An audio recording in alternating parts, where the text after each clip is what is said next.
Sir, అసలు బడ్జెట్ని ఏ రకంగా విశ్లేషించాలి? సామాన్యుడిని ఇది అర్థం చేసుకునే విధంగా ఉంటుంది? అంటే బడ్జెట్ అనేది మనకు స్థూలంగా చెప్పాలంటే బడ్జెట్లో 3 రకాలు చూడాలి. ఒకటి రెవెన్యూస్, రిసీట్స్ అంటాం. అంటే ప్రభుత్వానికి ఏ రకంగా ఆదాయం వస్తుంది అని. ప్రభుత్వానికి ఆదాయం అనేది ఆకాశం నుంచి ఊడిపడదు, ఏదైనా మనీ ప్లాంట్ కాయదు. ప్రభుత్వం నుంచి ఆదాయం అంటే అర్థం ప్రజల నుంచి ఆదాయమే. సో అందువల్ల ఈ ఆదాయాన్ని ఏ రకంగా తెచ్చుకుంటున్నారు అంటే rupee earn by the government. ఆదాయంలో అనేక రకాలు ఉంటాయి. ఒకటి ట్యాక్స్ రెవెన్యూస్ ఉంటాయి. కేంద్ర ప్రభుత్వానికి ప్రత్యక్ష పన్నుల ద్వారా, పరోక్ష పన్నుల ద్వారా వచ్చేటువంటి ఆదాయం. ఈ రెండు కూడా మనపైన, సామాన్యుడిపైన, మీపైన, నాపైన ప్రమాణం చూపేది. ప్రత్యక్ష పన్నులకు పరోక్ష పన్నులకు మౌలికంగా తేడా ఏంటి అంటే, ప్రత్యక్ష పన్నులు అంటేనే అంటే మీ మీద పన్ను వేస్తే మీరే కట్టడం. ఇప్పుడు ఉదాహరణకు పర్సనల్ ఇన్కమ్ ట్యాక్స్ ఉంటుంది, వ్యక్తిగత ఆదాయ పన్ను. అలాగే కార్పొరేట్ ఇన్కమ్ ట్యాక్స్ ఉంటుంది, ఒక కంపెనీల పైన వేసే పన్ను. ఆ పన్ను మన పైన పడితే మనమే చెల్లిస్తాం. అంటే ఆదాయ వర్గాల పైన వేసే పన్నును ప్రత్యక్ష పన్ను అంటారు. ఇక పరోక్ష పన్ను ఏంటంటే గూడ్స్ అండ్ సర్వీసెస్ పైన, ఇప్పుడు జిఎస్టీ రూపంలో ఉంది. మన పెట్రోలు, డీజిల్ పైన ఎక్సైజ్ సుంకాలు, కస్టమ్స్ సుంకాలు, అంటే ఇవి మన పైన వేస్తే మనం ఇంకోరి నుంచి వసూలు చేసి ఇస్తాం మనం. సో వీటిని పరోక్ష పన్నులు అంటాం. ముఖ్యంగా జిఎస్టీ, ఎక్సైజ్ డ్యూటీలు, వీటిని పరోక్ష పన్నులుగా పిలుస్తాం. సో పరోక్ష పన్నులో నేరుగా ప్రతి ఒక్కరు కట్టాల్సిందే. మీరు సబ్బు పైన పన్నేస్తారు, ఓ బ్రెడ్ పైన పన్నేస్తారు, హోటల్ భోజనం పైన పన్నేస్తారు, ఓ రెంటల్, ఒక హాస్టల్లో పిల్లవాళ్ళు ఉంటే హాస్టల్ సర్వీసెస్ పైన పన్నేస్తారు, మీరు ఒక ఉబర్ మాట్లాడుకుంటే అది పన్నేస్తారు. ఇది ఆదాయ వర్గాలే కాదు, ప్రతి ఒక్కరు కట్టాల్సిందే. అందువల్ల ప్రభుత్వం యొక్క టాక్సేషన్ పాలసీ ఏంటి అంటే ఎవరి నుంచి ప్రభుత్వం ఆదాయం సంపాదించుకుంటోంది. సో ఉదాహరణకు ఇటీవల కాలంలో పర్సనల్ ఇన్కమ్ ట్యాక్స్ ద్వారా ప్రభుత్వం వసూలు చేసే డబ్బు పెరిగింది compared to corporate income tax. సాధారణంగా కంపెనీలు కట్టే ఇన్కమ్ ట్యాక్స్ ఎక్కువ ఉంటుంది. కానీ 2019 సెప్టెంబర్లో 10% కార్పొరేట్ ఇన్కమ్ ట్యాక్స్ని తగ్గించారు. అంటే కేంద్ర ప్రభుత్వ దానివల్ల 1,86,000 కోట్ల ఆదాయం కోల్పోయిందని 1,86,000 crores అని పార్లమెంటరీ స్టాండింగ్ కమిటీ చెప్పింది. అంటే దానివల్ల ఏమైందంటే ఇప్పుడు మనం నీలాంటి వాళ్ళు, నాలాంటి వేతన జీవులు కట్టే ఆదాయ పన్ను ద్వారా కేంద్ర ప్రభుత్వానికి ఎక్కువ ఆదాయం వస్తుంది కార్పొరేట్లు, కంపెనీలు కట్టే ఆదాయం కన్నా. సో అందువల్ల ప్రత్యక్ష పన్నుల్లో కూడా ఎవరు కడుతున్నారు, సో ఈ పన్నుల ద్వారా ప్రజలపైన, ఎవరిపైన ఎలాంటి ప్రభావం పడుతుంది, ప్రజలపైన ప్రభావంతో పాటు ఆర్థిక రంగానికి ఏం జరుగుతుంది కూడా కీలకం. ఇప్పుడు ఏ రంగం పైన పన్ను వేస్తే ఎకానమీ దెబ్బతింటుంది. ఉదాహరణకు బ్రెడ్ పైన పన్ను వేయాలా, బీర్ పైన పన్ను వేయాలా? సో పెట్రోల్, డీజిల్ పైన పన్ను వేస్తే ప్రయోజనమా? ప్రభుత్వానికి ఆదాయం రావచ్చు, కానీ అన్ని రకాల వస్తువుల ధరలు, సేవల ధరలు పెరుగుతాయి, ఎందుకంటే అది రవాణా ఇంధనం కనుక. సో అందువల్ల మీకు థర్మల్ బొగ్గు పైన పన్ను వేయాలా, లేకుంటే సోలార్ పవర్ పైన పన్ను వేయాలా? అంటే ఒక విస్తృతమైన సామాజిక ఆర్థిక లక్ష్యాలకు కూడా పన్నులు అనేది ఒక సాధనం. అంటే పన్నుల ద్వారా ఒక larger social and economic objectives realise కావాలి.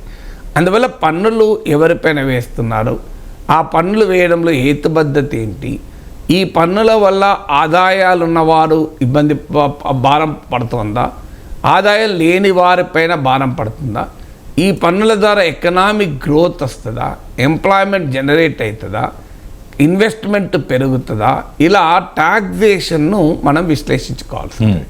ఇది ప్రభుత్వానికి వచ్చే ఆదాయంలో ట్యాక్స్ రెవెన్యూస్.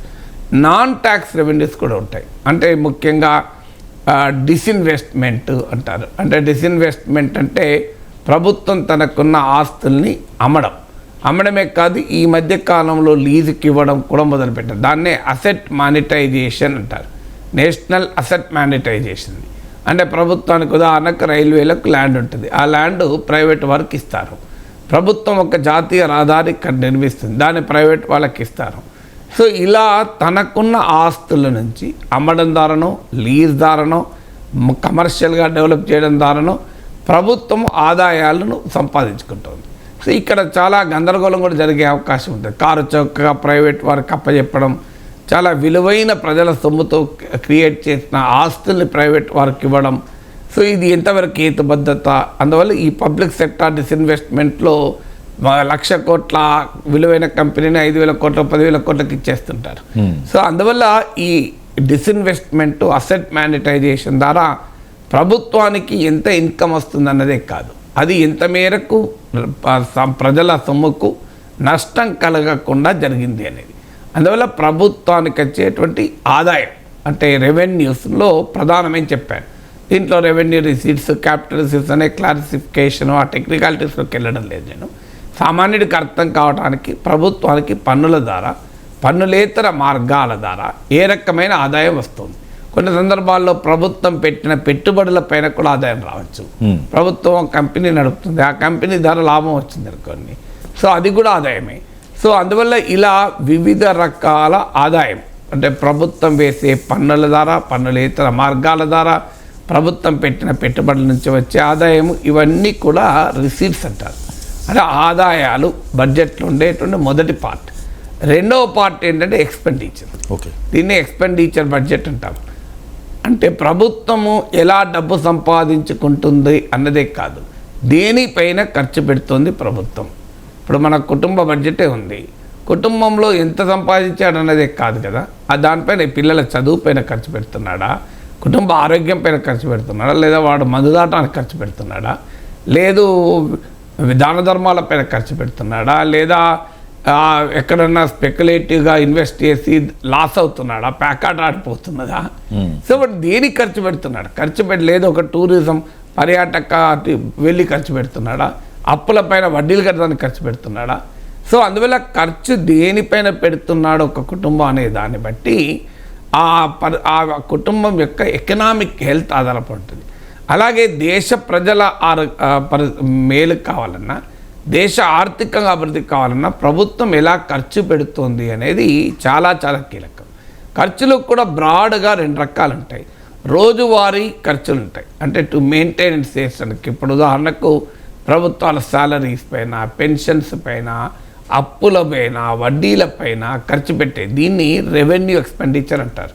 అంటే ఒక రొటీన్గా కలిగేటువంటి ఆదాయం, అది కొత్తగా ఆదాయాన్ని సృష్టించదు, కొత్తగా ఆస్తులను సృష్టించదు, ఉన్న వ్యవస్థల్ని మేనేజ్ చేయడానికి అయ్యేటువంటి ఖర్చు. ఇది కాకుండా క్యాపిటల్ ఎక్స్పెండిచర్ అంటారు, అంటే మూలధన వ్యయం.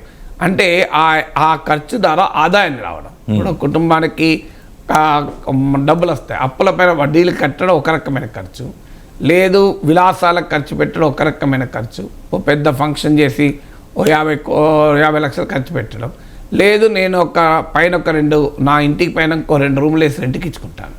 సో దానివల్ల అది కూడా ఖర్చే, కానీ దానివల్ల ఆదాయం వస్తుంది.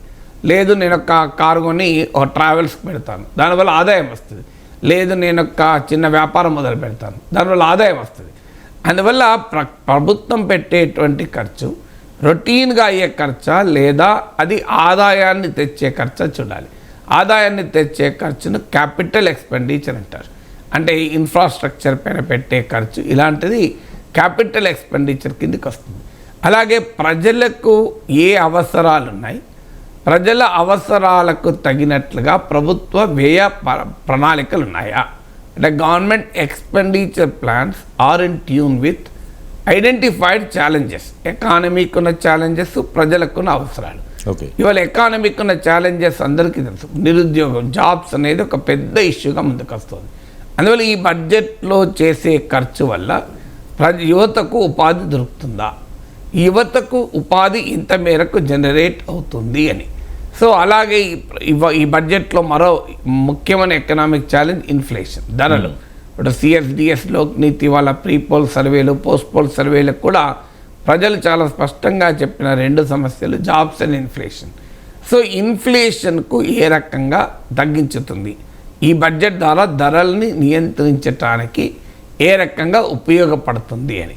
సో ఇలా ఎకానమీలో ఉన్న ఛాలెంజెస్ను ప్రభుత్వం చేసే ఖర్చు ద్వారా మనం అడ్రస్ చేయగలుగుతున్నామా, అలాగే ప్రజలకు ఏ రకమైన సేవలు కావాలి, ఇలా ప్రజలకు కావాల్సింది విద్య, ఆరోగ్యము, వీటిపైన ఎంత ఖర్చు పెడుతున్నారు, లేదా పప్పు బెల్లాలకు ఖర్చు పెడుతున్నారా, జనాకర్షణ ఖర్చు పెడుతున్నారా, లాంగ్ టర్మ్ భవిష్యత్తు ఖర్చు పెడుతున్నారా? ఖర్చు పెట్టడం అనేది 2 రకాలు ఉంటుంది. పిల్లలకు పుస్తకం కొనియడం ఖర్చే, పిల్లలకు చాక్లెట్ కొనియడం కూడా ఖర్చే. చాక్లెట్లు ఒక్కసారి కొనిస్తే తప్పలేదు, 10 సార్లు చాక్లెట్ కొనిచ్చామనుకోండి పిల్లలు ఆరోగ్యం చెడిపోతుంది, వాళ్ళకి వచ్చే ఉపయోగమే ఉండదు. కానీ పిల్లలకు అట్రాక్ట్ అయ్యే చాక్లెట్లే, పుస్తకం కాదు. సో ప్రజలు కూడా పిల్లలు లాంటి వాళ్ళే. వాళ్ళకి ఇమీడియట్గా కొన్ని ఉచితాలు ఇస్తే వాళ్ళు ఆనందపడతారు. కానీ వాళ్ళ జీవితాలని భవిష్యత్తు వైపు నడిపించేటువంటి దార్శనికత ఖర్చులో ఉందా అనేది ఒక కీలకం. సో అందువల్ల ఖర్చు దేనిపైన పెడుతున్నావు అనేది, ప్రజల అవసరాలు ఏంటి, ఆ ప్రజల అవసరాలను తీర్చడానికి ఖర్చులు పెడుతున్నావా లేదా, లేదు వృధా ఖర్చులు పెడుతున్నావా, ప్రభుత్వం చేసే ఖర్చులు ప్రైవేట్ వారికి ప్రయోజనకరంగా మారిపోతున్నదా, కొద్దిమంది ఆస్తి పరుల ఆదాయ వర్గాలకు ఉపయోగపడుతుందా, సామాన్యుడికి ఉపయోగపడుతుందా చూడాలి. ఇక ఆదాయము ఖర్చు కాక 3వది బారోయింగ్స్. బారోయింగ్స్ ఏంటంటే ఆదాయము ఎక్కువ ఉండి ఖర్చు తక్కువ ఉంది అనుకోండి, సర్ప్లస్ అంటారు దాన్ని, మిగులు. మీకు 100 రూపాయల ఆదాయం ఉంది, 80 రూపాయలకు ఖర్చు పెడుతున్నారు, దాన్నే 20 రూపీస్ సర్ప్లస్ బడ్జెట్ అంటారు. ఈ మధ్య కాలంలో సర్ప్లస్ బడ్జెట్లు ఉండడం లేదు. అలా కాకుండా మీకు 100 రూపాయల ఆదాయం ఉంటుంది, 120 మీరు ఖర్చు పెడతారు, దాన్ని మీకు డెఫిసిట్ ఫైనాన్సింగ్ అంటారు. ఆ ఎకానమీ థియరీలో వర్మ గారు ఈ డెఫిసిట్ ఫైనాన్సింగ్గా లేకుంటే డెఫిసిట్ ఫైనాన్సింగ్ సరైందా కాదా అనేది ఒక పెద్ద డిబేట్. సో అల్టిమేట్గా ప్రస్తుతం ఉన్న modern economic, classical economic thinking ఏంటంటే ప్రభుత్వాలు ఎక్కువ ఖర్చు పెట్టకూడదు, ఆదాయాన్ని మించి ఖర్చు పెట్టకూడదు అనేది పాతకాలపు సిద్ధాంతం. ఆధునిక ఆర్థిక సిద్ధాంతం ఏంటంటే డెఫిసిట్ ఫైనాన్సింగ్ లేకుండా ఎకానమీలలో మీకు ఇది సామాన్యుడికి అర్థం కావాలంటే నాకు నెలకు 20,000 ఆదాయం మాత్రమే ఉంది, కానీ నా పిల్లలు బాగా చదువుకుంటున్నారు, వారికి ఐఐటీలో సీట్ వస్తుంది, నా 20,000 ఆదాయంతో నేను ఐఐటీ చదివించలేను, నేను అప్పు తీసుకొని ఆ పిల్లల్ని ఐఐటీలో చదివించాలా, లేదు నేను చదివించలేను కనుక వాళ్ళను నార్మల్ బీఎస్సీ చదివించాలా, నాకు 20,000 ఆదాయం ఉంది కనుక నేను ఐఐటీ బాగా టాలెంటెడ్, బాగా ప్రామిసింగ్ ఉన్నారు పిల్లలు, కానీ కోచింగ్ ఇప్పించగలిగితే ఐఐటీ వస్తుంది, నేను 20,000 ఆదాయం ఉంది కనుక కోచింగ్ ఇప్పించలేను, అవసరం లేదు నువ్వు పాలిటెక్నిక్ చేయరు అని చెప్పాలా, లేదా నేను అప్పు చేసైనా ఐఐటి కోచింగ్ ఇప్పించి ఐఐటి కష్టపడైనా ఖర్చు చేసిన ఐఐటి చదివిస్తే ఏది లాభం? అప్పు చేయడం నేరమా? ఇక్కడ అప్పు చేయడం వల్ల నీ బిడ్డ ఒక ఉన్నత స్థాయికి వెళ్ళాడు. అప్పు చేయడం అనేది నేరం కాదు, అప్పు ఎందుకు చేశామన్న దాన్ని బట్టి ఉంటుంది. అప్పు చేయడమే తప్పు కాదు. అప్పులు ఎప్పుడు కూడా చాలామందికి ఒక రాంగ్ నోషన్ ఉంటుంది, అప్పులు చేయడం అనేది తప్పని, ఖర్చు చేయడం అనేది తప్పని. అప్పులు చేయడము తప్పు కాదు, ఖర్చు చేయడము తప్పు కాదు. ఎవరు ఖర్చు చేయకపోతే ఎకానమీ ఎట్లా పెరుగుతుంది? డబ్బున్నవాడు రిఫ్రిజిరేటర్ కొనకపోతే ఎయిర్ కండిషనింగ్ ఇండస్ట్రీ ఎట్లా డెవలప్ అవుతుంది? రిఫ్రిజిరేటర్ ఇండస్ట్రీ ఎట్లా డెవలప్ అవుతుంది? అక్కడ ఎంప్లాయ్మెంట్ ఎట్లా క్రియేట్ అవుతుంది? డబ్బున్నవాడు నీకు ఖర్చు పెడుతున్న కొద్దే కదా 10 మందికి ఉపాధి వచ్చేది. ఖర్చు చేయలేదు అనుకోండి, చాలామందికి ఒక రాంగ్ థింకింగ్, పాతకాలపు ఆర్థిక సిద్ధాంతం ఏంటంటే ఖర్చు చేయకూడదు, పొదుపులో ఉండాలి, అలాగే అప్పులు చేయకూడదు. ఇవన్నీ very old school of economics. ఇప్పుడు నేను ఒకరోజు ఫ్రెండ్తో సికింద్రాబాద్ స్టేషన్లో దిగాను. దిగిన తర్వాత నా సూట్ కేసు ఉంది, వాడికో సూట్ కేసు. నేను వెంటనే కూలీ వచ్చి సార్ అంటే మంచిదయ్యా, ఆ రోజుల్లో 10 ఏళ్ల కింద 50 రూపాయలు 60 రూపాయలు తీసుకున్నాడు. అతను సూట్ కేసు ఇచ్చాను, నడుస్తున్నాను. మా ఫ్రెండ్ కొద్దిగా వామపక్షవాది. సో అతను నుండి ఏమయ్యా నీ బరువు నువ్వు మొయ్యలేవా, దానికి కూడా ఇంకోటి మొయ్యాలా, నిరాడంబరత్వం ఉండాలి అని నాకు లెక్చర్ ఇచ్చాడు. నేనన్నా అయితే పని చేయి, సో నువ్వు నీది నువ్వు మోసుకుంటూ కూడా ఆ కూలీ చేసేవాడికి 50 రూపాయలు ఇవ్వన్నా. అయ్యా నేను మోస్తే ఆ కూలీకి ఎట్లా ఎంప్లాయ్మెంట్ క్రియేట్ అవుతుంది? ఇప్పుడు నా 50 రూపాయలు నేను ఖర్చు పెట్టకపోతే ఆ కూలీ ఇవాళ అన్నం ఎలా తింటాడు? మీరు ఆలోచన 50 కాకపోతే 60 ఇచ్చేది బేరం ఆడుకుంటే కూలీ పని కదా పాపం అని. కానీ నువ్వు ఎవరు ఖర్చు పెట్టగలిగేవాడు ఖర్చు పెట్టకపోతే, ఆటో ఎక్కగలిగేవాడు ఆటో ఎక్కకపోతే ఆటో డ్రైవర్ ఎట్లా బతకాలి? రిక్షా ఎక్కేవాడు రిక్షా ఎక్కకపోతే రిక్షా దొక్కేవాడు ఎలా బతకాలి? సో చాలా మందికి ఇది అర్థం కాని అంశం. సో మనము ఖర్చు పెట్టగలిగేవాడు ఖర్చు పెడితేనే 10 మందికి ఉపాధి దొరుకుతుంది. అంటే నిరాడంబరత్వం అని చెప్పి నేను కూలీతో మోయిస్తాను, మోయించకు. నేనేమన్నా అంటే అప్పుడైతే కూలీకి సూట్ కేసు ఇవ్వను, నేనే పట్టుకుంటా, కానీ కూలీకి డబ్బులు ఇస్తా. మరి దానికి సిద్ధమా అన్న? నీ అందువల్ల ఖర్చు చేయడం నేరం కాదు, అప్పు చేయడం కూడా నేరం కాదు. అప్పు నాకు ఉదాహరణకు నెలకు ₹1,00,000 ఆదాయం ఉంది, నేను ఒక ఫ్రిడ్జ్ కొనుక్కున్నాను అనుకోండి, క్లైమేట్ చేంజ్ ఎఫెక్ట్ అవుతుంది కావచ్చు, లేదా ఒక సోఫా కొనుక్కున్నాను, ఏం నేరమా? సో నాకు ₹1,00,000 ఆదాయం ఉన్నవాడు ఒక మంచి సోఫా కొనుక్కున్నాడు, కంఫర్టబుల్గా ఉంటుంది, ఇంటికి ఎవరన్నా వస్తే హాయిగా కూర్చుంటారు, తప్పు కాదు. కానీ ₹10,000 ఆదాయం ఉన్నవాడు ₹1,00,000 సోఫా కొంటే తప్పు. ఆదాయం ఉన్నవాడు సోఫా కొంటే ఆ సోఫా తయారు చేసే పరిశ్రమలో 10 మందికి ఉపాధి దొరుకుతుంది. ఆదాయం లేనివాడు అప్పు చేసే సోఫా కొంటే నేరం. అందువల్ల అప్పు చేయడం అనేది నేరం కాదు. ద పర్పస్ ఆఫ్ దట్ అప్పు ఏంటి, దాని బర్డెన్ ఏంటి. అందువల్ల ప్రభుత్వం కూడా ఇప్పుడు డెఫిసిట్ ఫైనాన్సింగ్ అంటే అప్పులు చేసి ఆర్థిక వృద్ధి కొరకు ఖర్చు పెట్టడం. అప్పు చేయకపోతే ఎకానమీ పెరగదు. మనం ఇల్లు కొనుక్కోవాలనుకోండి, మనకు వచ్చిన ఆదాయం తర్వాతనే ఇల్లు కొనాలంటే జీవితంలో కొనం. హౌసింగ్ లోన్ తీసుకొని ఇల్లు కొంటాం, 10 ఏళ్ళు 15 ఏళ్ళు 20 ఏళ్ళలో ఆ లోన్ తీసుకుంటాం, అదేం భారం అనిపించదు. నేను 2000లో లోన్ తీసుకొని ఇల్లు కొనుక్కున్నాను, 6 లక్షలు లోన్ తీసుకున్నాను. ఆ రోజు ₹6,000 నెలకు నా శాలరీలో ఒక 30-40% పోయేది. కానీ ఒక 10 ఏళ్ళ తర్వాత 6,000 లెక్క కిందకి లెక్కన అయిపోయింది. సో అందుకని ఆదాయం పెరిగింది, శాలరీస్ రివైజ్ అయ్యాయి, మనీ వాల్యూ పడిపోయింది, నాకు 6,000 లెక్కే కాదు. సో అందువల్ల ఎప్పుడు కూడా ఆ అప్పులు చేసి ఆస్తులు కల్పించడం కానీ అప్పులు చేసి ఎకానమీ డెవలప్ చేస్తే తప్పు లేదు. అప్పు చేసి ఇరిగేషన్ ప్రాజెక్ట్ కట్టావు, ఎలాంటి తప్పు లేదు. అప్పు చేసి ప్రజలకు ఉపాధి కల్పించావు, తప్పులేదు. సో అందువల్ల ఆ బారోయింగ్స్ ఏంటి, అప్పులు ఏంటి, ఎక్కడి నుంచి తెస్తున్నారు, ఎంత వడ్డీ కడుతున్నారు, ఆ అప్పు చేసి ఎక్కడికి పోతుందా మనీ. సో అందువల్ల డెఫిసిట్ ఫైనాన్సింగ్ అనేది నేరం కాదు. అందువల్ల మనం బారోయింగ్స్ని కూడా చూడాలి, ఎక్కడ అప్పు చేస్తున్నారు. ఇప్పుడు ఉదాహరణకు ప్రపంచ బ్యాంక్ నుంచి అప్పు తెచ్చి వాడు 100 షరతులు పెట్టాడు అనుకోండి, అది తప్పు. కానీ స్మాల్ సేవింగ్స్, పోస్టల్ సేవింగ్స్ ఉంటాయి, బ్యాంక్ డిపాజిట్లు ఉంటాయి. సో మా పోస్ట్ ఆఫీస్లో ఉండేటువంటి సామాన్యుడు పెట్టుకునే సేవింగ్స్ ఉంటాయి, వాళ్ళకి కాస్తంతో 1% వడ్డీ ఏమవుతుంది. ప్రావిడెంట్ ఫండ్ పైన వడ్డీ రేటు 1% ఇవ్వు, పెన్షన్ ఫండ్స్ పైన 1% ఇవ్వు. ప్రభుత్వానికి అప్పు వడ్డీ ఎక్కువ కట్టచ్చు, కానీ అది ప్రజలకు ఆదాయం, కోట్లాది మంది ప్రజలకు ఆదాయం. అందువల్ల అప్పు ఎక్కడి నుంచి తెస్తున్నావు అన్నది కూడా కొన్నావు. ఇప్పుడు నువ్వు $1 అప్పు తెచ్చావనుకోండి, రేపు $1 ధర పెరిగితే నీ అప్పు కూడా పెరుగుతుంది. సో అందువల్ల అప్పు చేసి ఏం చేసావు, నువ్వు అప్పు ఎక్కడి నుంచి తెచ్చావు, వడ్డీ ఎంత కడుతున్నావు, ఎవరికి కడుతున్నావు, ఈ అప్పు వల్ల వచ్చేటువంటి పరిస్థితి ఏంటి, అప్పు తీర్చగలిగే సామర్థ్యం నీకుందా, అప్పు షార్ట్ టర్మ్ డెట్ స్వల్పకాలంలో చెల్లించాల్సిందా, లాంగ్ టర్మ్ డెట్టా, అప్పులతో ఏమైనా షరతులు ఉన్నాయా, ఇవన్నీ కూడా బారోయింగ్స్లో చూడాల్సింది. అందువల్ల బడ్జెట్లో స్థూలంగా రెవెన్యూస్, ఎక్స్పెండిచర్స్, బారోయింగ్. సో ప్రభుత్వం ఆ గ్యాప్ను, అంటే ఆదాయానికి ఖర్చుకు మధ్య ఉన్న గ్యాప్ను ఎలా ఫిలప్ చేస్తుంది, దాన్నే ఫిస్కల్ డెఫిసిట్ అంటారు. సో ఈ గ్యాప్ ఎక్కువ ఉండకుండా ఉండేందుకు FRBN లాంటి చట్టాలు వచ్చాయి, fiscal responsibility budget management act అని.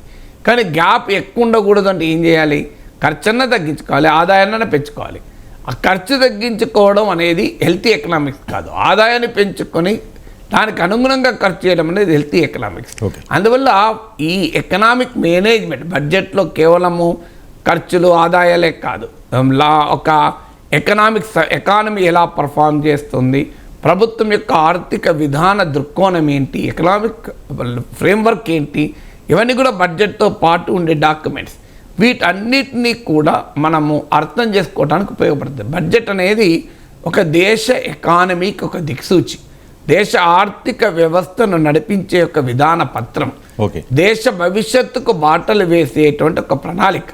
అందువల్ల బడ్జెట్లో మనము లోతుల్లోకి వెళ్ళి చూడాల్సింది చాలా ముఖ్యమైనది. దీంతో పాటు ఇక ఇదంతనేమో నెక్స్ట్ ఇయర్కు, అంటే బడ్జెట్ అనేది ఎప్పుడు కూడా నెక్స్ట్ ఇయర్కు మనము ఎస్టిమేట్స్ ఇస్తాం. ఇక జరిగిన సంవత్సరాల కూడా ఉంటుంది, కీలకం చూడాలి. అందుకే వీటిని 3 రకాల ఫిగర్స్ ఇస్తారు బడ్జెట్తో, budget estimates, revised estimates and actuals అని. బడ్జెట్ ఎస్టిమేట్స్ అంటే ఇప్పుడు 2024లో ప్రవేశపెడుతున్న బడ్జెట్, ఇది 2024-25 సంవత్సరానికి బడ్జెట్ ఎస్టిమేట్స్. అంటే ఇప్పుడు ఎలక్షన్ల వల్ల ఆలస్యమైంది, యాక్చువల్గా ఫిబ్రవరి 1నే ప్రవేశపెడతారు. సో 2024-25 సంవత్సరానికి బడ్జెట్ ఎస్టిమేట్స్ అంటే ఈ ఏడాదిలో మా ప్రభుత్వం ఇలా ఆదాయం సంపాదించుకుంటుంది, ఇలా ఖర్చు చేస్తుందని. కానీ అనుకున్న పద్ధతిలో ఆదాయం రాకపోవచ్చు, అనుకోని ఖర్చులు కూడా పడవచ్చు. అందుకే దీన్ని తర్వాత రివైజ్ ఎస్టిమేట్స్ ఇస్తారు. ఇప్పుడు 2023-24 ఫైనాన్షియల్ ఇయర్కు సవరించిన అంచనాలు కూడా ఇస్తారు. ఇక 2022-23కి ఫైనల్ ఫిగర్స్ ఉంటాయి. ఎందుకంటే 2023-24 సవరించిన అంచనాలకు ఎందుకు అంటే వాటి సవరించిన ఎందుకంటే నార్మల్గా ఫిబ్రవరిలో బడ్జెట్ ప్రవేశపెడతారు.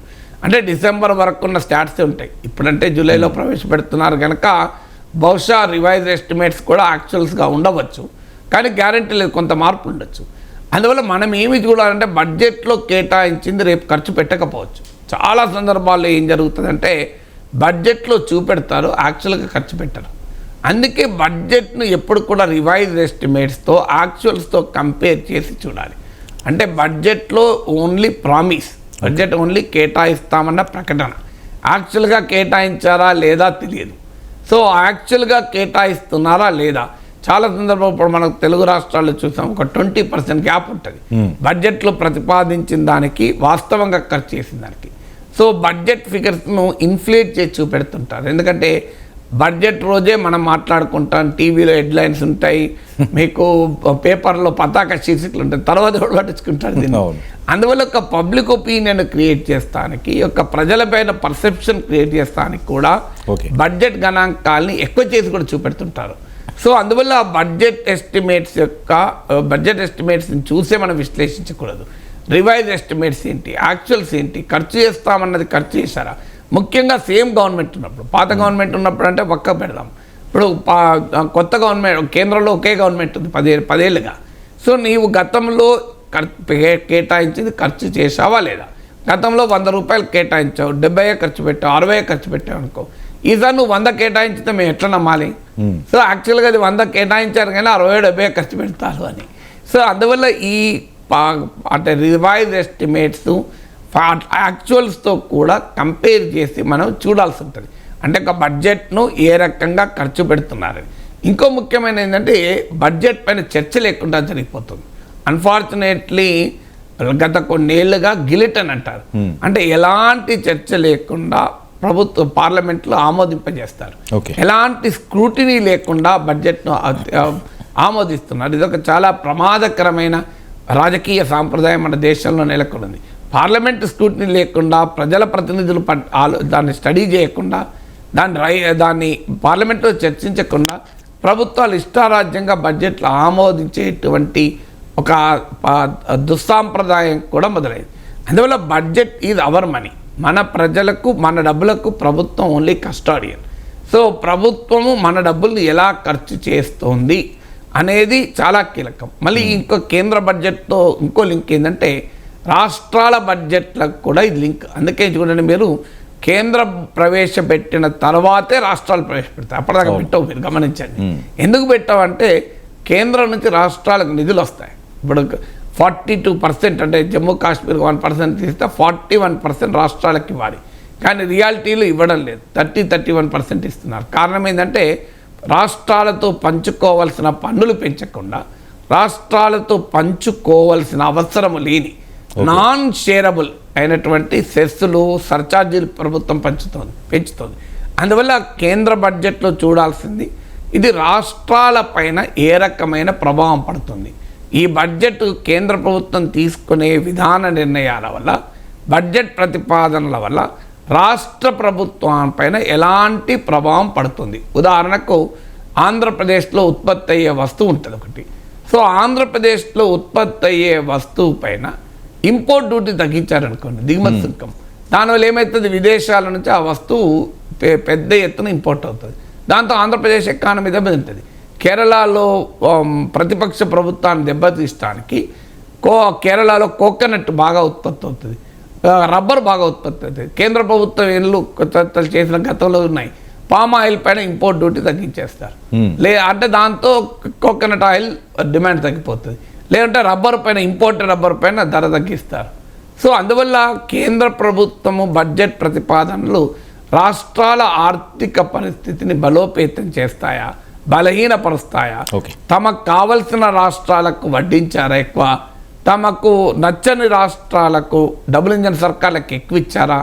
సో ఇవన్నీ కూడా సెంట్రల్ గవర్నమెంట్ ఎకనామిక్ పాలసీస్ బడ్జెట్ల వల్ల స్టేట్ గవర్నమెంట్స్కు ఏ రకమైన పరిస్థితి వస్తుంది, స్థానిక ప్రభుత్వాలు లోకల్ బాడీస్కి ఏ రకమైన పరిస్థితి వస్తుంది, ఇవన్నీ కూడా చూడాలి. కేవలము బడ్జెట్ అనేది ఇట్స్ నాట్ జస్ట్ ఫిగర్స్. తర్వాత ఎంత ఖర్చు పెడతారు అన్నది కూడా it is a function of your income. ఉదాహరణకు నాకు 50,000 ఆదాయం ఉంది, నేను పిల్లల చదువు పైన 10,000 ఖర్చు పెడుతున్నా. ఎంత? అది 20%. నాకు 50,000 ఆదాయం ఉంది, నేను పిల్లల చదువు పైన 10,000 ఖర్చు పెడతాను, అంటే 20%. ఈ 10,000కు తగ్గట్టే కాలేజ్ స్కూల్ వెతుక్కుంటాను, 10,000కు తగ్గట్టే ట్యూషన్ పంపించాలా లేదా వెతుక్కుంటాను, 10,000కు తగ్గట్టే నేను పిల్లవాడిని ఎక్స్కర్షన్ పంపాలా లేదా నిర్ణయించుకుంటాను.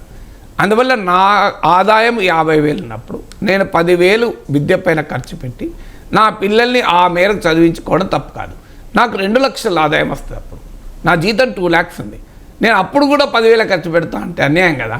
అప్పుడు నువ్వు ఇంకా మంచి స్కూల్ వేయాలి, మంచి ట్యూషన్ పెట్టించాలి, పిల్లలు ఏదైనా ఎక్స్కర్షన్ పోతా అంటే పంపించాలి, ఎందుకంటే వాళ్ళ మనసు వికసిస్తుంది, వాళ్ళకు మంచి బుక్స్ కొనియాలి, వాళ్ళకు మంచి చైర్ అండ్ టేబుల్ ఇంట్లో కంఫర్టబుల్గా కూర్చొని చదువుకోవటానికి కేటాయించాలి, వాళ్ళకి అవసరమైతే ఎక్స్టర్నల్ కోచింగ్ ఇప్పించాలి. ఇలా నా పిల్లల చదువు పైన పెట్టే ఖర్చు 50,000 ఉన్నప్పుడు 10,000 ఖర్చు పెడితే అది 20%. 2 లక్షల ఆదాయం వచ్చినా కూడా 10,000 ఖర్చు పెట్టినా అది 5% అవుతుంది. 10 కాదు 20,000 ఖర్చు పెట్టినా అది 10% అవుతుంది. మనం ఏమనుకుంటాం, 10,000 రూపాయల నుంచి విద్య పైన 20,000 చేశాం కదా అనుకుంటాం. కాదని 50,000 ఉన్నప్పుడు 10,000 ఖర్చు పెడితే 20%, 2 లక్షలు ఉన్నప్పుడు 10,000 ఖర్చు పెడితే అది 10% అవుతుంది. 20,000 ఖర్చు పెట్టినా అంటే 10,000 నుంచి 20,000 చేశారని ప్రభుత్వాలు చెప్పుకుంటాయి, కానీ ఆదాయంలో భాగంగా చూడాలి. అందుకే అన్ని గణాంకాలని కూడా జీడిపిలో భాగంగా చెప్తారు. అంటే జాతీయ ఆదాయంలో భాగంగా ఎంత ఖర్చు చేస్తున్నారు, అలాగే టోటల్ ఎక్స్పెండిచర్లో భాగంగా ఎంత ఖర్చు పెడుతున్నారు. సో నీకు ఇప్పుడు ఉదాహరణకు సింపుల్ లెక్క నేను చెప్పింది అదే, 50,000 ఆదాయం ఉన్నప్పుడు 10,000 పిల్లల చదువు పైన ఖర్చు పెడితే 20%. పిల్లల చదువు మీద 20,000 ఖర్చు పెడుతున్నావు, అంటే డబుల్ అయింది, కానీ డబుల్ అయినట్టు కాదు. నీ ఆదాయం ఎంత ఉందని కూడా చూడాలి. నీ ఆదాయం 2 లక్షలు ఉంటే నువ్వు 20,000 ఖర్చు పెడితే 10%. అంటే నీకు 50,000 ఉన్నప్పుడు చేసే ఖర్చుతో పోలిస్తే సగమే. సో అందువల్ల ప్రభుత్వ బడ్జెట్లు ఇచ్చే గణాంకాలను ఓవరాల్ ఇన్కంలో భాగంగా, ఓవరాల్ ఎక్స్పెండిచర్లో భాగంగా, జాతీయ ఆదాయంలో భాగంగా మనం వెరిఫై చేయాల్సి ఉంటుంది. సో అది అప్పుడు నువ్వు కరెక్ట్గా ఫిగర్స్ను అర్థం చేసుకోవడానికి వీలవుతుంది. అందువల్ల ఇట్స్ చాలా సీరియస్ డాక్యుమెంట్, సీరియస్ ఎక్సర్సైజ్. అన్నిటికీ మించి ఫైనాన్స్ మినిస్టర్ స్పీచ్లో చాలా ఉండవు. ఫైనాన్స్ మినిస్టర్ స్పీచ్లో తనకు ఉపయోగపడే పాయింట్సే చెప్తారు. So devil lies in the detail అని ఇంగ్లీష్లో సామెత ఉంది. వివరాల్లోకి వెళ్తే అసలు విషయాలు బయట. సో బిట్వీన్ ద లైన్ చదవాలి, అంటే అది ఇన్ని డాక్యుమెంట్లు ఉంటాయి. సో మనం ఫైనాన్స్ మినిస్టర్ బడ్జెట్ స్పీచ్ తర్వాత విశ్లేషిస్తాను, నేను కూడా టీవీలో విశ్లేషిస్తాను. అది ఇనీషియల్ రిమార్క్ మాత్రమే. అల్టిమేట్గా బడ్జెట్ అట్ ఎ గ్లాన్స్ అనే పుస్తకం చూసి మనం మాట్లాడతాం. ఇవాళ ఎకనామిక్ సర్వే వస్తుంది రేపు బడ్జెట్కి ముందు. సో మనము కానీ అల్టిమేట్గా బడ్జెట్ను లోతుగా డాక్యుమెంట్లను చూసి మనం మాట్లాడాలి. ఫైనాన్స్ మినిస్టర్ స్పీచ్ కొన్ని సందర్భాల్లో మిస్లీడింగ్ ఉంటుంది, ఎందుకంటే ఏది మాట్లాడాలో అదే ఫైనాన్స్ మినిస్టర్ మాట్లాడతారు, ఎక్కడ సైలెంట్ ఉండాలో సైలెంట్గా ఉంటారు. అంటే ప్రభుత్వానికి ఇబ్బందికరమైన అంశాల దగ్గర సైలెంట్ ఉంటారు. చివరికి ఇంకొక ముఖ్యమైన అంశం ఏంటంటే ఎకనామిక్ సర్వే. ఎకనామిక్ సర్వే ఇవాళ ప్రవేశపెడతారు. ఎకనామిక్ సర్వే ఏంటంటే ఈ దేశ ఆర్థిక పరిస్థితి పైన ప్రభుత్వ సాధికారిక అంచనా. Chief economic adviser to government of India prepare చేస్తారు ఈ document.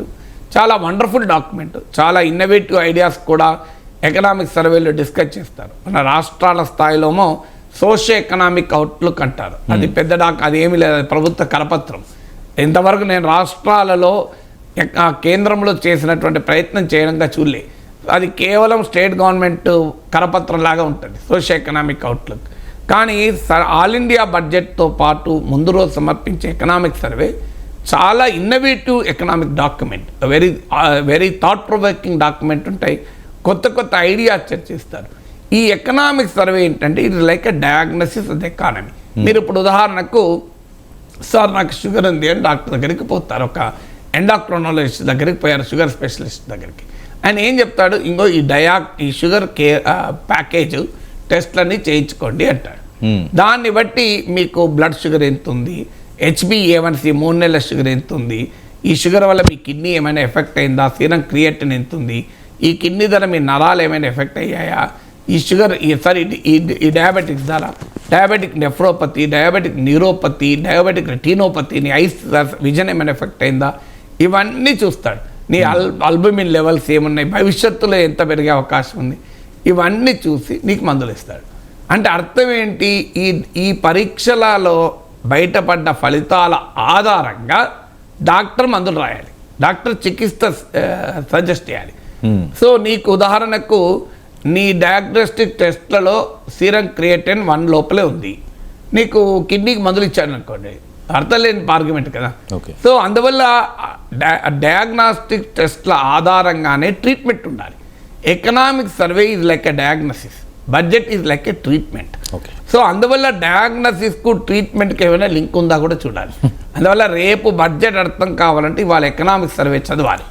Economic survey of course government document, దాంట్లో కొన్ని డేటాతో మనం అంగీకరించవచ్చు, అంగీకరించకపోవచ్చు. ఎందుకంటే ప్రభుత్వం ఇచ్చే డాక్యుమెంట్ ఒక సోర్స్, ప్రభుత్వ డాక్యుమెంట్ సంబంధం లేకుండా మాట్లాడకూడదు. కానీ ఇండిపెండెంట్గా కూడా మీకు ప్రభుత్వేతర సంస్థలు, ప్రైవేట్, ఇప్పుడు ఇతర సంస్థలు, centre for monitoring Indian economy అని ఇలాంటి వాళ్ళ డేటా ఉంటుంది, confederation of Indian industry, international monetary fund, world bank, state bank of India research team, ఇలా బ్లూంబర్గ్ రీసెర్చ్, ఇలా చాలా రకాల డాక్యుమెంట్స్లో మనకు ఈ డేటా వస్తుంటుంది.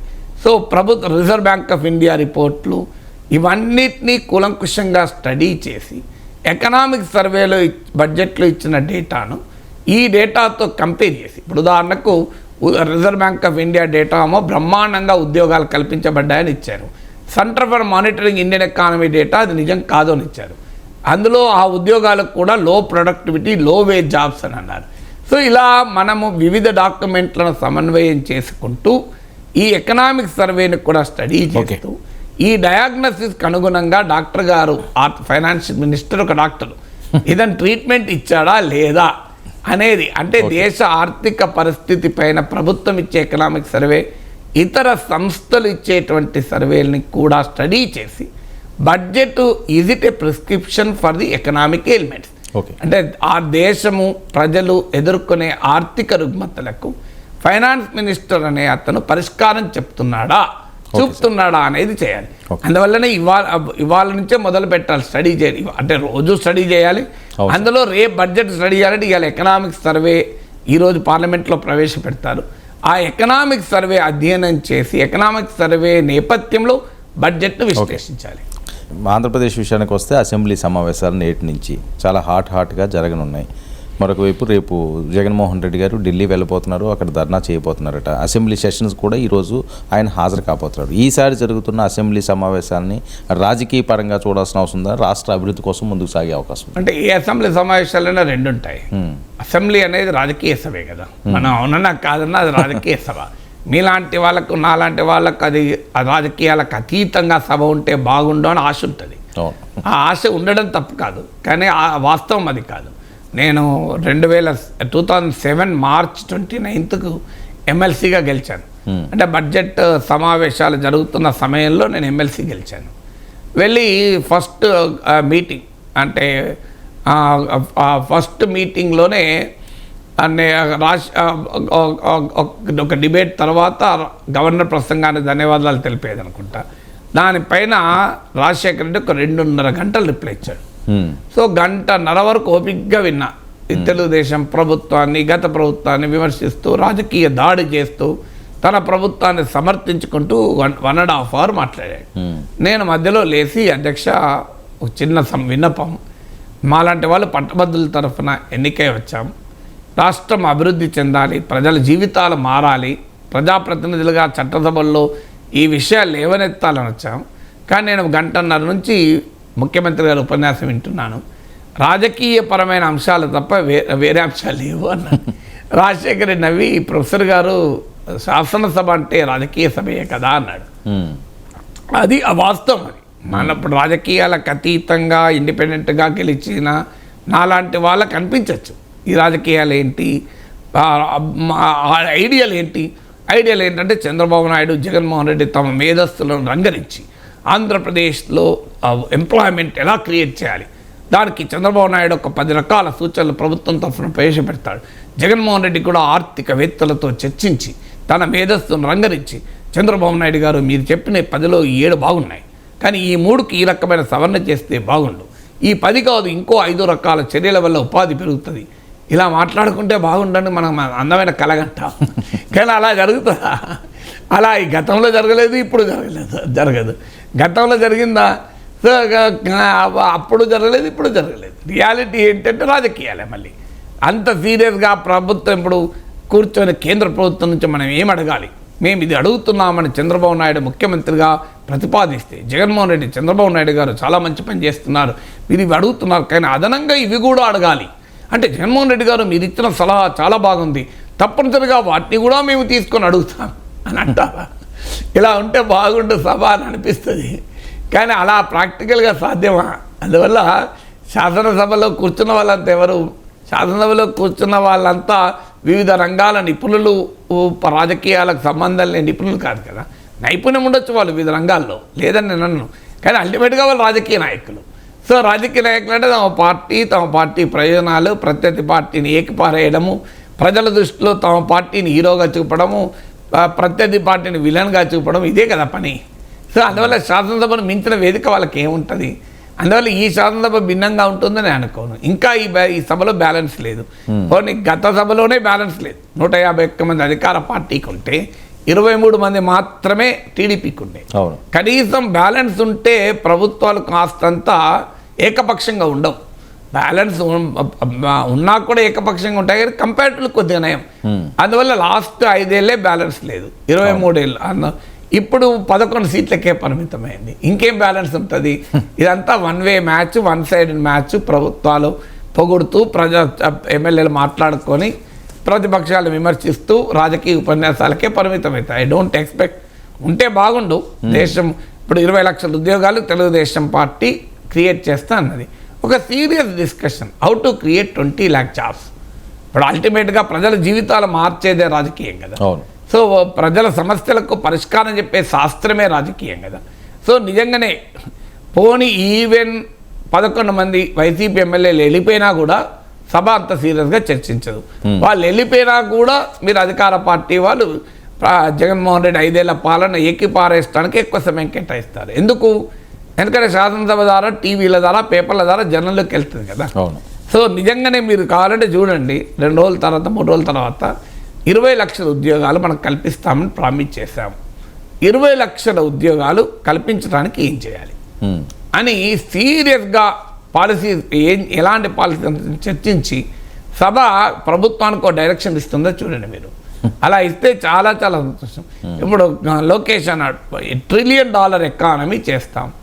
ఎస్, $1 ట్రిలియన్ ఎకానమీ చేయాలంటే ఆంధ్రప్రదేశ్ ఏం చేయాలి అని ప్యూర్లీ ఈ ఎకనామీ పైన, డెవలప్మెంట్ పైన సభ చర్చిస్తుందా? కనీసం ఈ మొత్తం సెషన్లో ఒక్కరోజు నో పాలిటిక్స్ డే అని పెట్టుకొని చంద్రబాబు నాయుడు రేవంత్ రెడ్డిలకు రిక్వెస్ట్ ఏంటంటే, మొత్తం బడ్జెట్, మొత్తం సమావేశాలు రాజకీయాలు లేకుండా ఉంటాయని నేను కూడా అనుకోను.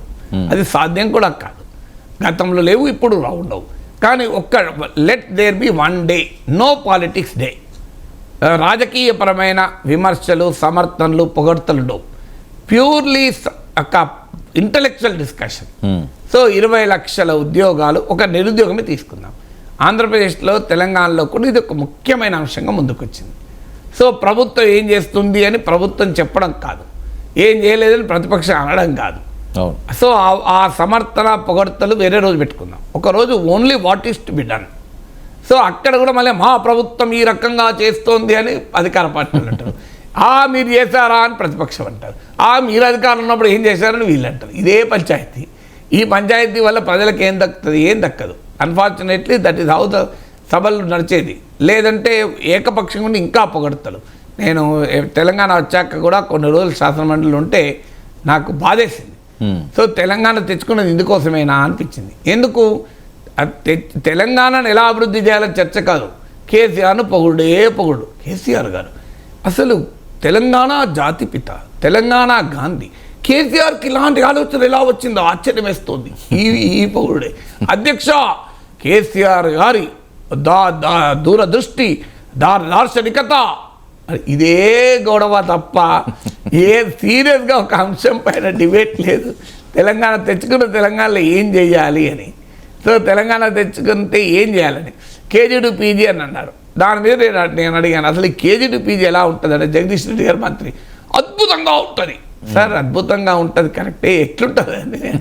చాలా ప్రపంచమంతా తెలంగాణ వైపు చూసేలా ఉంటుంది. అదే సార్ ఎలా ఉంటుంది అని, అసలు తెలంగాణ వైపే దేశమంతా చూసేలా సార్ ఎలా ఉంటుంది అంటే ఆన్సర్ లేదు. తర్వాత ఒక నాయకుడు వచ్చిన అన్నాడు, మాకే తెలియదు కదా సార్, మేమేం చెప్పాలి. సో మాకు కేసీఆర్ గారు అనుమన్నారు, మేము అంటున్నాము కేజీ టు పీజీ అది ఎలా ఉంటుందో మాకు తెలుస్తుంది కదా మీకు చెప్పేది అని. అందువల్ల అలా ఉంటుంది సభలో చర్చించే దానికి పొలిటికల్ యాంగిల్ ఎక్కువ ఉంటుంది తప్ప సీరియస్ యాంగిల్ ఉంటుందా? అందులో ఆంధ్రప్రదేశ్లో మనందరికీ తెలుసు ఎంత పోలరైజ్ అయి ఉన్నాయో. సో ఆంధ్రప్రదేశ్లో గత 5 ఏళ్లలో జరగలేదు, అంతకుముందు 5 ఏళ్ళలో జరగలేదు. సో ముఖ్యమంత్రి ప్రతిపక్ష నేతను గుర్తించడు, ప్రతిపక్ష నేత ముఖ్యమంత్రిని గుర్తించడు, అధికార పార్టీ విపక్షాన్ని గుర్తించదు, విపక్షం అధికార పార్టీని గుర్తించదు. ఒకరికొకరు తిట్టుకుంటారు, విమర్శించుకుంటారు, అరుచుకోవడానికి ఏంటంటే ప్రతిపక్షం 11 మంది ఉన్నారు కనుక అరుచుకోవడం వాకౌట్లు చేస్తారు, సభకు రారు. ఇక ఏకపక్షంగా వాళ్ళు వెళ్ళిపోయిన తర్వాత కూడా సో ఇక తిడుతూనే ఉంటారు అధికారంలో ఉన్నవారు. సో గతంలో తెలుగుదేశం పార్టీ వాకౌట్ చేసినా జగన్మోహన్ రెడ్డి ఊరుకున్నాడా, కొడాలి నాన్న ఊరుకున్నాడా? ఇప్పుడు కూడా ఎవరు ఊరుకోరు. ఎందుకు ఊరుకుంటారు? ఇప్పుడు అచ్చెన్నాయుడు ఊరుకుంటాడా? సో ఇప్పుడు ఇటువైపు వాళ్ళు ఊరుకోరు. అందువల్ల అల్టిమేట్గా ఆంధ్రప్రదేశ్ రాజకీయాలకు నిలయంగానే ఉంటుంది తప్ప సీరియస్గా రాష్ట్రాన్ని ఎలా అభివృద్ధి చేయాలి, విజన్ ఏంటి, ఇప్పుడు వికసిత ఆంధ్రప్రదేశ్ అని చంద్రబాబు నాయుడు గారు అంటున్నారు. దానిపైన చర్చించండి. 2 రోజులు వికసిత ఆంధ్రప్రదేశ్ చేయాలంటే ఏం చేయాలి అని సభలో చర్చించండి, సభ బయట చర్చించండి, ఒక సీరియస్ ఇంటలెక్చువల్ ఇన్పుట్స్ తీసుకోండి, దాని నుంచి ఒక డాక్యుమెంట్ తయారు చేసి ఒక ప్లాన్ ఆఫ్ యాక్షన్ చేయండి. చరిత్రలో నిలబడిపోతారు కదా, ఈ రాజకీయాలు ఎప్పటికుండేవి. సో చరిత్రలో నిలబడిపోతారు. అల్టిమేట్గా అధికారం ఉన్నవారు గుర్తుంచుకోవాల్సింది అంటే ప్రజలకు తమ పాలన ఏం చేస్తున్న దానిపైనే ప్రజలు రియాక్ట్ అవుతారు. నువ్వు సభలో అర్చినవా, సభలో ప్రతిపక్షాన్ని మాట్లాడనివ్వలేదా, సభలో ఏకపక్షంగా వ్యవహరించినవా, సభ బయట ఎవరిని ప్రశ్నించనీయలేదా, ఇవన్నీ ఏమీ ఉపయోగపడవు. దీనికి జగన్మోహన్ రెడ్డి అనుభవమే ఒక ఉదాహరణ కదా. 5 ఏళ్ళుగా చంద్రబాబు నాయుడుని అవమానించలేదు అసెంబ్లీలో. చంద్రబాబు నాయుడును వ్యక్తిగత స్థాయికి కూడా దిగజారి వైసీపీ సభ్యులు మాట్లాడలేదా? సో చంద్రబాబు నాయుడు అవమానించి ఒక ఆనందాన్ని పొందారు. ఏం జరిగింది ఆఖరికి? చంద్రబాబు నాయుడు ఇది గౌరవ సభ కాదు, నేను సీఎంగానే వస్తానన్నాడు, వచ్చిండు కదా. అవును. సో అల్టిమేట్గా ఏం సాధించారు? 151 మంది ఎమ్మెల్యేలు పట్టుకొని ఒకవైపు అంబటి రాంబాబు, ఒకవైపు కొడాలి నాని, ఒకవైపు రోజా, ఒకవైపు వల్లమనేని వంశీ పొద్దున్న లేస్తే తెలుగుదేశం పార్టీ మీద భయంకరమైన అటాక్, చంద్రబాబు నాయుడు వ్యక్తిగతంగా దాడి చేశాడు, ఆఖరికి కుటుంబాన్ని పట్టుకొచ్చాడు. ఏం చేశారు? సాధించింది ఏంటి? అల్టిమేట్గా మిగిలింది 0 కదా. 11 మంది ఎమ్మెల్యేలకు పరిమితమయ్యారు. అందువల్ల ఈ జగన్మోహన్ రెడ్డి అనుభవమే గుణపాఠం కాదు, ఇంకే వేరేది అవసరం లేదు. సో అంతకుముందు చంద్రబాబు నాయుడు ఏం చేశాడు? 23 మంది వైసీపీ ఎమ్మెల్యేలు లాక్కున్నాడు. జగన్మోహన్ రెడ్డి పైన రోజు టీడీపీ వాళ్ళు అటాక్ చేశారు. అచ్చెన్నాయుడు, దేవినేని ఉమా ఏం చేశారు? ఆఖరికి 2019లో టీడీపీ 23 సీట్లకు పరిమితమైంది, జగన్మోహన్ 151 సీట్లకు గెలిచాడు. అంటే ఈ 2 సార్లు అనుభవాలు అవే కదా చెప్పేది. మీరు ఎదుటి వాళ్ళు ప్రత్యర్థులు అవమానించి, ప్రత్యర్థులు నోరు మూయించి, ప్రత్యర్థులు అవహేళన చేస్తే ఆనందాన్ని పొందొచ్చు, అని అల్టిమేట్గా ప్రజలు దాన్ని అంగీకరించలే. ప్రజలు నిన్ను అధికారం ఇచ్చింది ఆ ఆనందం పొందడానికి కాదు, మేము ఓడించడం సరిపోతుంది కదా అంటున్నారు. 2019లో వైఎస్ జగన్కు ప్రజలు ఇచ్చిన మెసేజ్ ఏంటంటే, నువ్వెవరయ్యా, మేము చంద్రబాబు నాయుడు ఓడించాం కదా, 23 సీట్లు తగ్గించాం కదా, అయినా నువ్వు 5 ఏళ్ళు ఆయనను అటాక్ చేసుకుంటూ కూర్చున్న మాకేం వస్తుంది అన్నారు. అని ఆయన ఓడించి ఇప్పుడు చంద్రబాబు నాయుడు మళ్ళీ అధికారం ఇచ్చారు. రేపు మళ్ళీ చంద్రబాబు నాయుడు పాలనలో కూడా జగన్ తిట్టడానికే పరిమితమైతే, అయ్యా మేమే కదనయ్యా ఆయనని శిక్షించి 11 సీట్లు పంపించింది, మళ్ళీ ఇంకా నువ్వు తిడితే ఏమవుతుంది మాకు, నువ్వేం చేస్తావో చెప్పు అంటారు. అందువల్ల ఈ కూటమికి ఒక మంచి ఎక్స్పీరియన్స్. గత 2 సార్లు ప్రజలు కంప్లీట్ అటు నుంచి ఇటు వచ్చారు. కరెక్ట్. సో అటు నుంచి ఇటు వచ్చినప్పుడు ఇటు నుంచి అడిపోయే అవకాశం ఉంటుంది ఎప్పుడైనా. అందువల్ల డూ సంథింగ్ గుడ్ ఫర్ కొత్త పార్లమెంటరీ సాంప్రదాయాన్ని మొదలుపెట్టండి. అల్టిమేట్గా కూటమి ప్రజలపైన ఒక బలమైన ముద్ర వేస్తే ప్రజలే జగన్మోహన్ రెడ్డి సంగతి చూసుకుంటారు. మీరు ఏం అవసరం లేదు, ఎవ్వరు చూసుకోవాల్సిన అవసరం లేదు. దానికి తెలుగుదేశం వాళ్ళు, జనసేన వాళ్ళు చూసుకోవాల్సిన అవసరం లేదు. జనమే చూసుకుంటారు కదా. సో కానీ మేము తిట్టి ఆనందపడతామంటే పడండి. సో ఏం జరుగుతుంది కదా 10 ఏళ్ళలో ఏం జరిగింది ఇప్పుడు కూడా అదే జరుగుతుంది. సార్ ఈ ఫైట్ అన్నది టీడీపీ వైఎస్ఆర్ మధ్యనే ఉందా? జనసేన అన్న వాయిస్ రావట్లేదు. మరి ఉప ముఖ్యమంత్రి గారు మొదటిసారిలో అసెంబ్లీలో అడుగు పెట్టారు, ఈసారి సమావేశాల్లో కూడా పాల్గొనబోతున్నారు. వాళ్ళ పాత్ర ఏమైనా ఉండే అవకాశం ఉంటుందా? జగన్మోహన్ రెడ్డి గారు కంటిన్యూగా అసెంబ్లీలో పాల్గొంటారా? అదే ఆయన చెప్పాలి, నేను చెప్పలేను కదా. జగన్మోహన్ రెడ్డి స్వభావం చూస్తే పాల్గొనరు అని అంటున్నారు. అవును. సో న్యాయం అయితే పాల్గొనాలి. ఎన్ని అవమానాలనైనా ఎదుర్కొని పాల్గొనాలి. చంద్రబాబు నాయుడు పాల్గొన్నాడు కదా. అవును. చంద్రబాబు నాయుడే ఆదర్శం జగన్కు. చంద్రబాబు నాయుడు 10 ఏళ్ళు ఉమ్మడి రాష్ట్రంలో ప్రతిపక్ష నాయకుడు. అప్పుడు రాజశేఖర రెడ్డి అప్రతిహతంగా ఉన్న సమయం అది.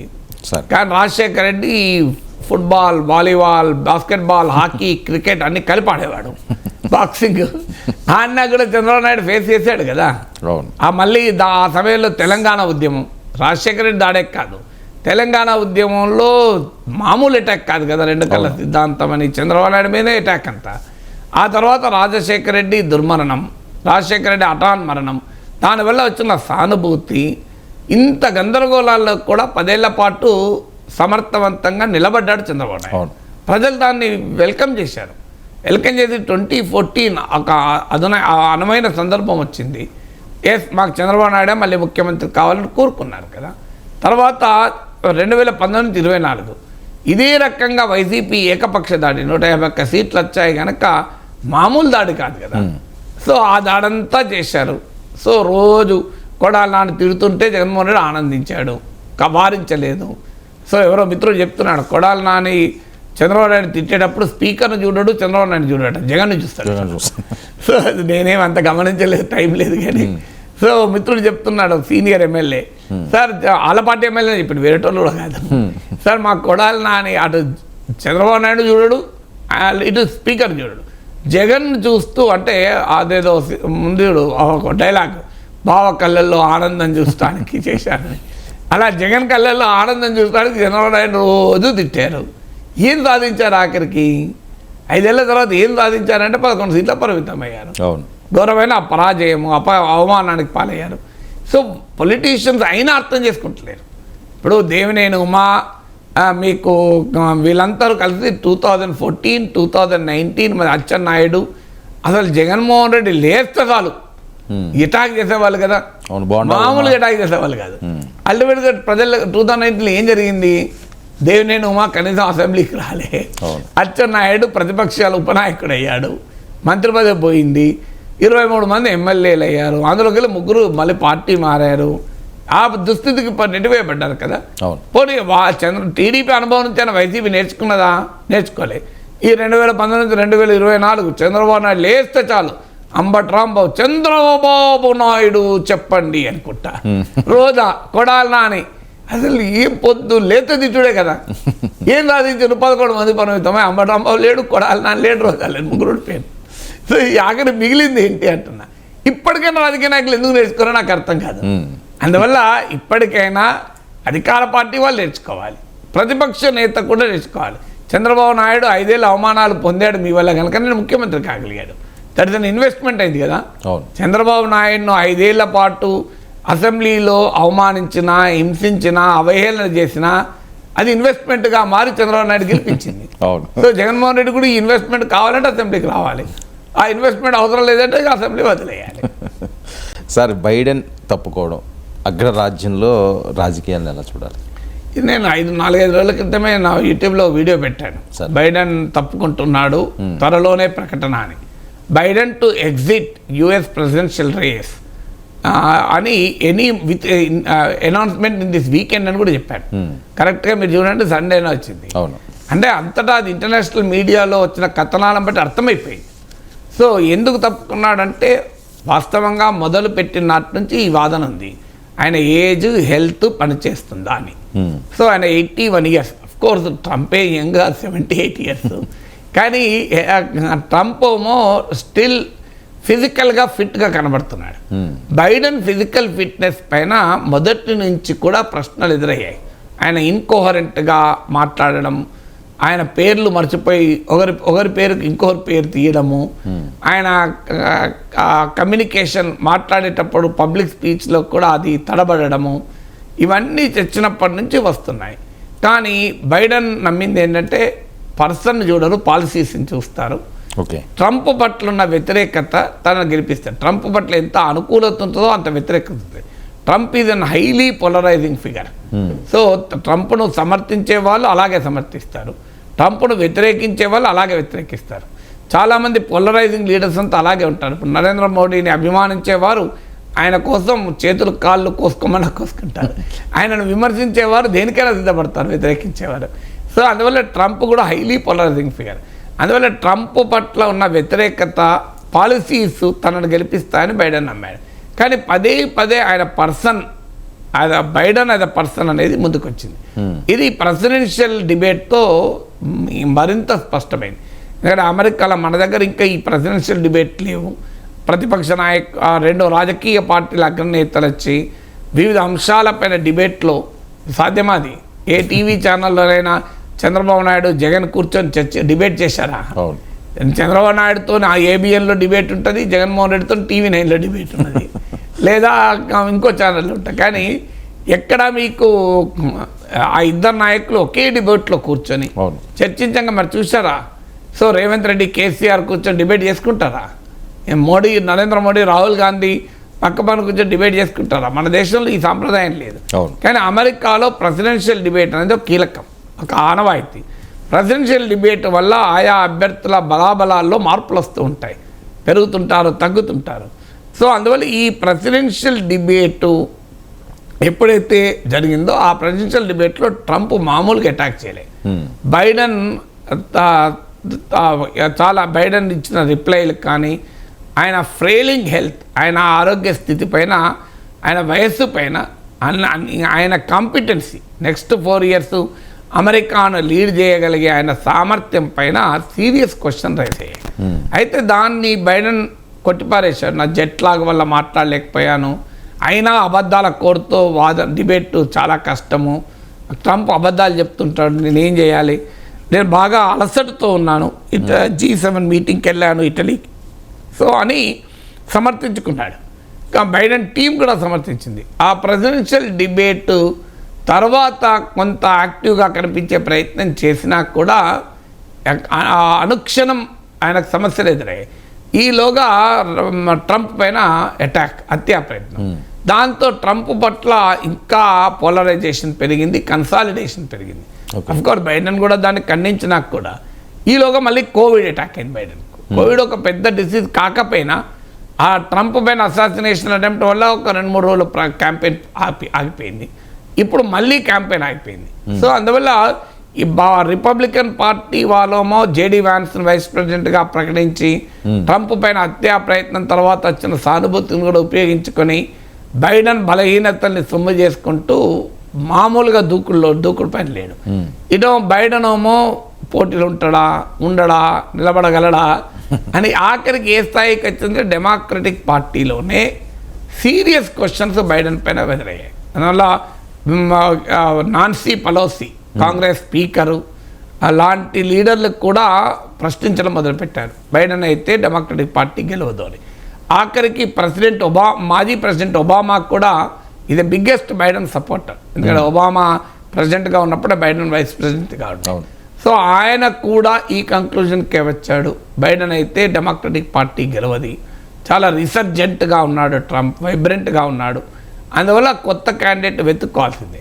వాళ్ళ సమస్య ఏమొచ్చిందంటే ముందు నుంచి వెనకకు ఇలాగైంది. ఎందుకంటే 4 నెలలు లేవు, నవంబర్లో ఎలక్షన్స్, అక్కడేమో రిపబ్లికన్ పార్టీ ప్రెసిడెన్షియల్ నామినేషన్ అయిపోయి వైస్ ప్రెసిడెంట్ ప్రకటించి మామూలు దూకుడు పైన క్యాంపెయిన్లో దూసుకెళ్తున్నారు. వీళ్ళేమో ఇంకా బైడెన్ హెల్త్ చుట్టూ, ఆ బైడెన్ ఏ చుట్టూ, బైడెన్ ఉండడా చుట్టూ తిరుగుతున్నారు. ఇప్పుడు ఆగస్టులో డెమోక్రటిక్ పార్టీ కన్వెన్షన్ ఉంది, ఆ కన్వెన్షన్కి ఇంకా 5-6 వారాలు ఉంది. సో అందువల్ల ఇప్పుడన్నా కనీసం ప్రకటించకపోతే డెమోక్రటిక్ పార్టీ ఆల్టర్నేటివ్ వెతుక్కోవడం కూడా కష్టమవుతుంది. అందుకే బైడెన్ ఇక తప్పుకుంటాడు అనే వార్తలు ఇదివరకే వచ్చాయి, అది నిజమయ్యాయి. బైడెన్ అఫీషియల్గా తప్పుకున్నాడు. ఇప్పుడు కమలా హారిస్ ఫ్రంట్ రన్నర్గా ఉన్నారు వైస్ ప్రెసిడెంట్ క్యాండిడేట్. అది గమనించే ట్రంప్ జేడీ వ్యాన్స్ ఎంపిక చేసి జేడీ వ్యాన్స్కున్న సౌత్ ఏషియన్ లింక్, ఇమ్మిగ్రెంట్ లింక్ను ప్రొజెక్ట్ చేశారు. ఎందుకంటే ఇమ్మిగ్రెంట్స్ ఓట్లు కూడా చాలా కీలకం. అందులో సౌత్ ఏషియన్ కమ్యూనిటీ నెంబర్స్ కన్నా కూడా ఎకనామిక్ ప్రాస్పరిటీ రీత్యా, క్యాంపెయిన్ ఫండింగ్ రీత్యా, వాలంటీర్ల రీత్యా చాలా కీలక పాత్ర పోషిస్తారు. అందువల్ల Kamala Harris Indian origin, Jamaican origin. So mother మన శ్యామల క్యాన్సర్ రీసెర్చర్, తమిళనాడుకు చెందిన శ్యామల కూతురే కమల. అదే Kerala father Jamaica, Stanford economist Harris. So అందువల్ల ఫాదర్ అటు ఆఫ్రో అమెరికన్ ఆరిజిన్ ఉంది ఆమెకు, ఏషియన్ అమెరికన్ ఆరిజిన్ ఉంది. ఎందువల్ల రెండు కూడా దే మ్యాటర్. సో ఆ లింకేజెస్ అనేది దే మ్యాటర్. సో దీన్ని గమనించే, అంటే బైడెన్ తప్పుకుంటాడు, బహుశా కమలా హ్యారిస్ కావచ్చని, అవుతుందో లేదో చెప్పలేము. ఇంకో 2-3 గవర్నర్లు కూడా పోటీ పడుతున్నారు. బట్ ట్రెండ్ చూస్తుంటే కమలా హ్యారిస్ వైపు మొగ్గు చూపుతున్నది. ఎందుకంటే ట్రంప్ కూడా ఇలా ప్రకటన చేశాడు, బైడెన్ కన్నా కమలను ఓడించడం ఇంకా సులభమని. సో ఈ ఇమ్మిగ్రెంట్, సాధారణంగా ఇమ్మిగ్రెంట్ పాపులేషను లో ఓటింగ్ ఎక్కువ పర్సంటేజ్ ఉంటుంది. ఇండియన్ అమెరికన్స్ ఓటింగ్ పర్సంటేజ్ ఎక్కువ. సో అందువల్ల ఈ కమలా హారిస్ బహుశా క్యాండిడేట్ కావచ్చు. ఇమ్మిగ్రెంట్ సాధారణంగా డెమోక్రాట్ సపోర్టర్లు. ఈ మధ్య కాలంలో ట్రంప్కు పెరిగింది, రిపబ్లికన్ పార్టీ పెరిగింది. ముఖ్యంగా మోడీ ఫినామినన్ వచ్చాక అక్కడ కూడా భారతదేశంలో కూడా మోడీ అనుకూలరు, మోడీ వ్యతిరేకులు ఉంటారు కదా, న్యూట్రల్స్ ఉంటారు. ఆడ overseas Bharatiya Janata party ఓపెన్గానే ట్రంప్కు support. So అందువల్ల ట్రంప్, రిపబ్లికన్ పార్టీకి ట్రంప్కి కూడా మద్దతు పెరిగింది. కానీ ఇమ్మిగ్రెంట్స్లో సాధారణంగా డెమోక్రట్ల వైపు ఉంటారు. సో అందులో కమలా హారిస్. దీన్ని గమనించే ట్రంప్ జేడీ వ్యాన్స్ను క్యాండిడేట్ పెట్టడమే కాదు, దీనివల్ల జేడీ వ్యాన్స్ పెట్టారు అన్నాడు. కానీ జేడీ వ్యాన్స్ను పెట్టిన తర్వాత మీరు గమనించండి, జేడీ వ్యాన్స్ను ఆయన సతీమణి ఇంట్రొడ్యూస్ చేసింది, ఉషా చిలుకూరి. మన కృష్ణా జిల్లా మూలాలు ఉన్నటువంటి ఆంధ్రప్రదేశ్ సంబంధించిన బిడ్డ. సో ఆమె ఇంట్రొడ్యూస్ చేసింది. ఆమె ఇంట్రొడ్యూస్ కూడా తన పర్సనల్ టచ్ ఇచ్చి, ఆమె immigrant Indians, my proud parents are immigrants from India అని ప్రత్యేకంగా కూడా మెన్షన్ చేసింది. అంటే అమెరికన్ డ్రీమ్ అంటే రెండింటిని కలిపి ఆమె ఇంట్రొడ్యూస్ చేసింది. ఒక వైట్ అమెరికన్ వర్కింగ్ క్లాస్కు జేడీ వ్యాన్స్ ప్రతినిధి, అందుకే వర్కింగ్ క్లాస్ గాయ్ అని ఇంట్రొడ్యూస్ చేసింది. ఒక డ్రగ్ అడిక్ట్ కొడుకు, mother drug addict. So grandmother దగ్గర పెరిగాడు, చాలా పేదరికంలో పెరిగాడు, చాలా వర్స్ట్ ఎకనామిక్ కండిషన్లో పెరిగి ప్రపంచ ప్రఖ్యాత ఏల్ యూనివర్సిటీ, అమెరికాలో ఆల్ యూనివర్సిటీ కూడా అంటున్నారు, మన దగ్గర జనరల్గా ఏల్ యూనివర్సిటీ అంటారు. సో ప్రపంచ ప్రఖ్యాత యూనివర్సిటీలో లా చదివి, సో ఒక వెంచర్ క్యాపిటలిస్ట్ అయి, మెరైన్లో పనిచేసి, ఒక బెస్ట్ సెల్లింగ్ బుక్ ఆథర్ అయి, అంటే ఇదంతా ఎలా సాధ్యమైంది? ఒక పేద వైట్ అమెరికన్ వర్కింగ్ క్లాస్ బిడ్డ ఇంత స్థాయికి ఎలా రాగలిగాడు? ఆయన ఆటోబయోగ్రఫీ బెస్ట్ సెల్లింగ్ బుక్ అది ఐ థింక్ నెట్ఫ్లిక్స్లో సినిమా లాగా కూడా వచ్చింది. సో ఇది ఎలా సాధ్యమైంది అంటే బికాస్ ఆఫ్ అమెరికన్ డ్రీమ్ అని కనెక్ట్ చేస్తూ తన లైఫ్ కూడా చెప్పారు. తాను శాండియాగోలో ఒక middle class community, of course middle class అంటే అమెరికా స్టాండర్డ్లో middle class. She is a daughter of a professors. అలా తాతనే ఐ థింక్ ఐఐటి ప్రొఫెసర్ అని చదివాను నేను, నాకు కరెక్ట్గా తెలియదు కానీ, బట్ ఒక హైలీ ఎడ్యుకేటెడ్ ఫ్యామిలీలో అయితే ప్రొఫెసర్ అండి. అదే గ్రాండ్ ఫాదర్ ఐఐటి, అంటే ఆమె ప్రొఫెసర్ శాంతమన్ పేపర్, కానీ గ్రాండ్ ఫాదర్ కూడా ఐఐటిలో ప్రొఫెసర్ అండి. బట్ అది కరెక్ట్గా తెలియదు. But still she the daughter of highly educated parents. So అందువల్ల ఆమె తన బ్యాక్గ్రౌండ్ పెరుగుతూ, ఒక ఇండియా నుంచి వచ్చినటువంటి తన తల్లిదండ్రులకు 2 ఆడపిల్లలము, సో మేము ఇక్కడ ఈ స్థాయికి రాగలిగాము అంటే it is again American dream అని. అంటే వైట్ అమెరికన్ వర్కింగ్ క్లాస్ మూలాలు జేడీ వ్యాన్స్, ఆయన సతీమణి ఉషా చిలుకూరికి ఉన్నటువంటి ఇమ్మిగ్రెంట్ మూలాలు, ఈ రెండింటిని లింక్ చేస్తూ రిపబ్లికన్ పార్టీ నేషనల్ కన్వెన్షన్లో హైలైట్ చేశారు. ఎందుకంటే Trump is a filthy rich man, అందరికీ తెలుసు. ట్రంప్ అడ్డగోలుగా ఆ సంపద ఉన్న డబ్బులు ఉన్నవాడు. సో అందువల్ల దాన్ని బ్యాలెన్స్ చేయడానికి ఒక సాధారణ నేపథ్యం నుంచి వచ్చిన జేడీ వ్యాన్స్ను ఎంచుకున్నాడు. సో అందువల్ల ఈ కమలా హ్యారిస్ పోటీలో ఉండవచ్చు అనే యాంగిల్ ముందే ఉన్నట్లుంది. అందుకే రిపబ్లికన్ నేషనల్ కన్వెన్షనే కాదు, గ్లోబల్ మీడియా, వెస్టర్న్ మీడియా కూడా జేడీ వ్యాన్స్ కన్నా ఉషా చిలుకూరిని ఎక్కువ ప్రొజెక్ట్ చేశారు. ఓకే.